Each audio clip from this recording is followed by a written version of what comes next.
Случаи нападения собак на людей участились в Якутске. Ежедневно в местный травмпункт обращаются от 10 до 20 человек.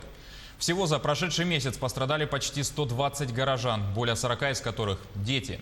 Какие районы самые опасные и куда обратиться в случае, если встречи с животными не удалось избежать, знает Агафья Гоголева.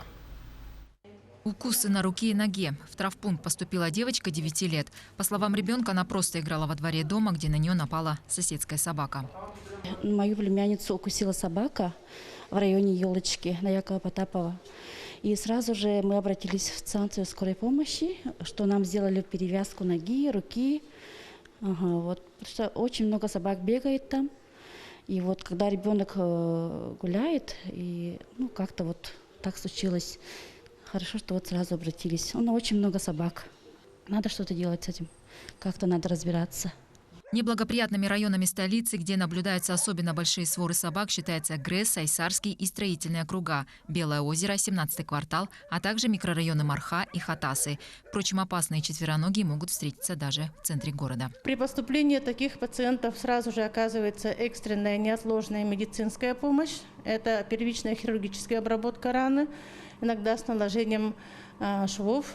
Что еще? Обязательно собираем эпиданамнез, и на основании которого ставится профилактическое лечебное назначение антирабической вакцины. Напомним, в Якутске запрещено выпускать домашних животных на самовыгул. Власти столицы утвердили правила содержания домашних животных. По новым правилам владельцам животных, домашних животных запрещается отпускать домашнее животное без сопровождения лица.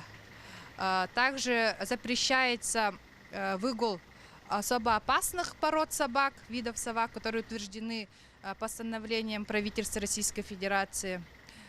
Если же в процессе прогулки собака все-таки нанесла тяжкий вред здоровью человека, то действия владельца, который нарушил правила выгула, могут подпадать под уголовную ответственность по статье 118 Уголовного кодекса России. Агафья Гоголева, Георгий Григорьев, Якутск.